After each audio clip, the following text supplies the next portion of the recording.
All right, after we reviewed how to do the division with the manipulatives, then we moved into doing the adding in the area model. So I had the kids build the number at their seat with the manipulatives as I did it on the board, and related it to how I'm filling in my area model. So again, we're going to start with how I would normally solve a problem. Four best friends worked last Saturday and earned a total of $528. If each girl earned the same amount of money, how much money did one girl earn? Our most important word in our question is one girl, or two words. So that would be our main idea. And I remember the saying, each and every one is perfect. That tells me each. So one is in that sentence, so it tells me each. I'm looking for my each. I put that in parentheses. On this one, I'm going to show you the get chart and how we would do that. It's just the GET, G for groups, E for each, and T for total. So I'd again go back in the problem. Four best friends who worked last Saturday, and so four best friends would be four people.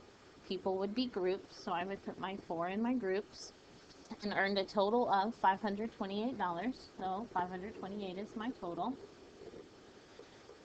If each girl earned the same amount of money, how much money did one girl earn? That tells me I'm looking for my each, so that's where my question mark goes. Again, I'm going to be very specific as I write my number sentence. So $528 divided by four friends equals the number of one, how much one has. All right, so at this point, I drew the area model,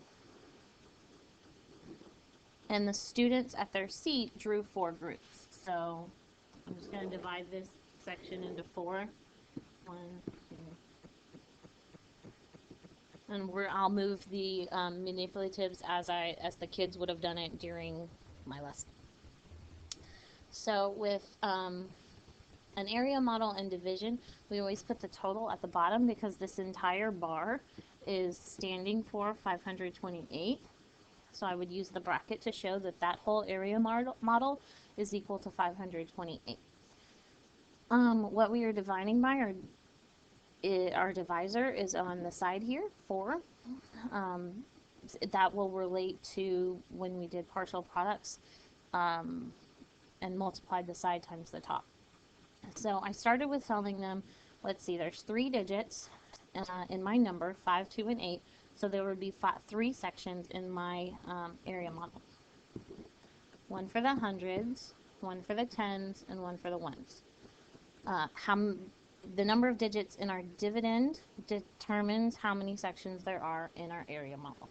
Okay, so I'm again going to start with my greatest value, which is hundreds. So I have 5 hundreds. And I would divide that amongst, I would first try to give them 1. So if I gave each group 1, each group has 100. So I would say 4 times 100, because that's what I did. I have 4 groups with 100 in each equals 400. That's the total that I used. Because this is 100, 100, 100, 100, that's 400. Erase that. Sorry. Then I would ask them, can I add 200 to each? Well, no, because I just have this 100 left. So I would use this fact here. So I have 4 times 100. Well, if 4 is on the side here, my 100 would go on the top. So thinking back to partial products, we did 4 the number on the side times the number on the top, 100 equals 400. And we wrote 400 inside the box. In partial quotients, they don't have to rewrite it nice and big like this. It's okay for it to just be in the small. I was trying to point it out for you. So I would tell them then that we subtract what we've already used to find out what we have left. So I come down here and I subtract the 400. Excuse me, which leaves 128. So I would have them look at their base 10 blocks and see, yes, I still have 128. Well, what would I need to do to that 100 to be able to split it amongst the groups, they should tell me I need to trade it in. So I'm going to trade it back in and get 10 ones out, or 10 tens, I'm sorry.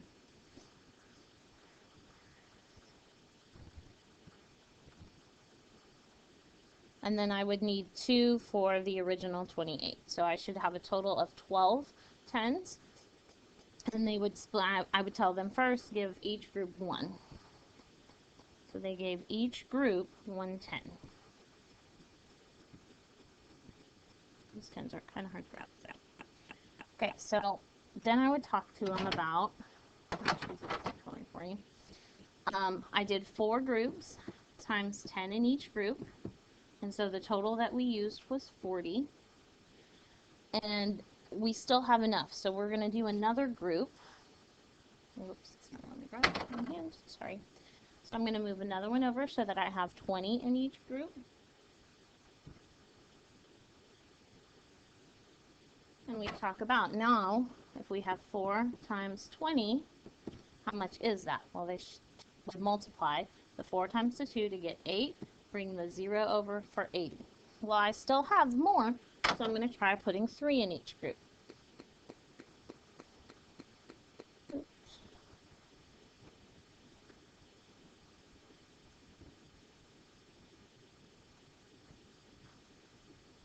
Okay, so now that I have 3 in each group, I would multiply 4 times 30.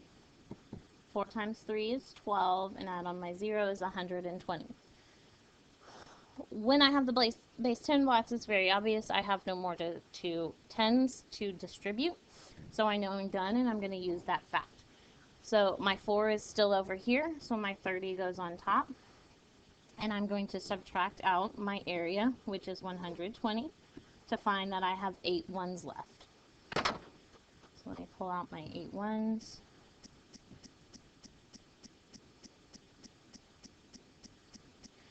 And then we talk about, let's put 1 in each, because we always start with putting 1 in each with partial quotients. Okay, so I put 1 in each, so that would be 4 times 1 equals 4, because I used a total of 4 ones. Well, I still have some more, so I'm going to try putting 2 in each. And I have enough to do that evenly. So I'd say 4 times 2 equals 8. So, again, with using the manipulatives, it's very easy to tell that I'm done. I have no more to spread out. So that's the fact I'm going to use. 4 is still over here, so my 2 is what goes on top. 4 times 2. And then my 8 comes down here to the bottom. I subtract to see if I have a remainder, and that is 0. It's kind of hard to tell because I'm out of room. But that's 0. So I have a remainder of 0, which we write out to the side. And that's the area model using the manipulatives. At this point, I taught them to add the inside numbers. That's these numbers here, to double check and make sure that they got the right answer. So if I added 120,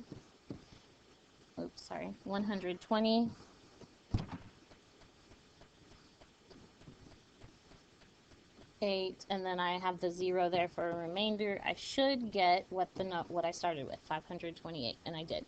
So this equals that, so I'm correct there. Then to find what my quotient is, I would add my expanding form at the top, which would equal 132, and I have a remainder of 0. So 528 divided by 4 is 132. Okay, so that's working it out using both the manipulatives and the area model. The next video will be just the area model, so that that's how they would be answering it on tests and such.